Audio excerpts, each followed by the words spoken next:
Imagine a young man named Joseph, 17 years old when his life changed forever. He was his father's favorite, bright, hopeful, full of dreams about a bigger future. But that same gift stirred jealousy in his brothers. One day, the jealousy goes too far, and anger won. They stripped him of his coat, threw him into a pit, and sold him off like a stranger. Betrayed by his own family. Can you imagine that heartbreak? Suddenly, Joseph was far from home, alone in Egypt. He worked hard, gained trust, but then his life spirals again. Betrayed.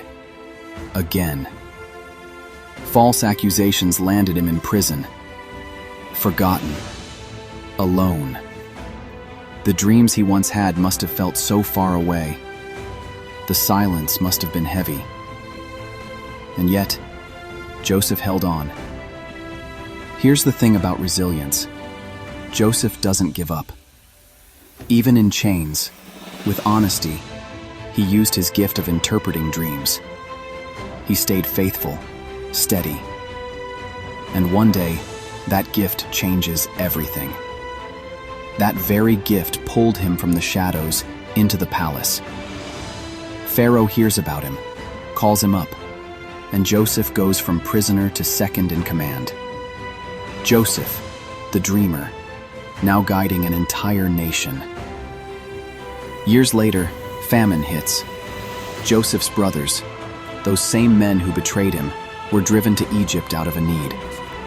They bow before him, desperate for food, not even realizing who he is. Joseph could have taken revenge, lashed out. Instead, with tears in his eyes, he forgave. He said, "What was meant for harm, God meant for good." Joseph's journey reminds us that betrayal doesn't define us, that setbacks are not the end of our story. Injustices of life, the waiting, can shape us for something bigger. Sometimes the pit, the prison, those very places shape us for the destiny we can't yet see. So, the boy once forgotten became the man who saved nations. His story still speaks of resilience, forgiveness, and destiny that no setback can erase. His journey whispers to us, don't give up. What feels like a valley might take us to the hill and actually be the path to your purpose. Joseph's life says, hold on. What feels like an ending might be the beginning of something